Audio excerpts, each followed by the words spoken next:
Brenda vetëm një jave, disa raste tragjike kanë tronditur Kosovën, duke lënë 5 viktima dhe shumë pikpyetje mbi rrethanat e tyre. Vrasje, plagosje dhe raste të dyshuara të vetvrasjeve janë raportuar në qytete të ndryshme, ndërsa hetimet për shumë prej tyre ende vazhdojnë.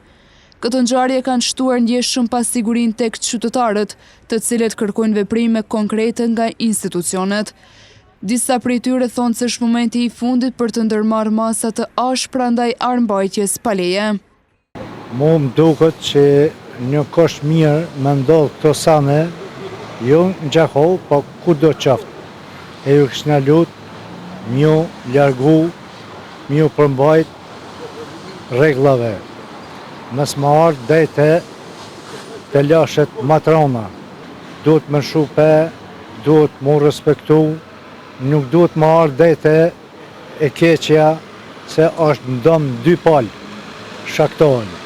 E ju kështë në lutë popullatës që mu largu për të këqijave. Këto sanë ndodhin, këto vrasje, këto punë, këto dhuna ndodhin edhe mas skamjes, mas papunësie, mas halleve. Sepse për shembull një njeri që i ka 5-6.000, të ardhe me 150 euro në ima sociale për i tonë, bendjan, dashur të ush, shka me bo me tjo. Rastet e fundit janë dëmshme, se ta nësidhen rreth gjykate. Se për shembull, ku të bëhet një krim, një vrasje për shembull, duhet më marrë masa atja zakonshme ato, si tha kolega, më të vërtet duhet më konë lingji prem.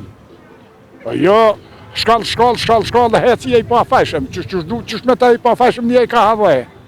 Institucionet e rendit kanë bërë të ditur se janë duke i trajtuar rastet me prioritet dhe kanë shtuar prezencën në teren. Megjithatë, qytetarët kërkojnë masa konkrete në kontrolle më të rregullta të armëve pa leje.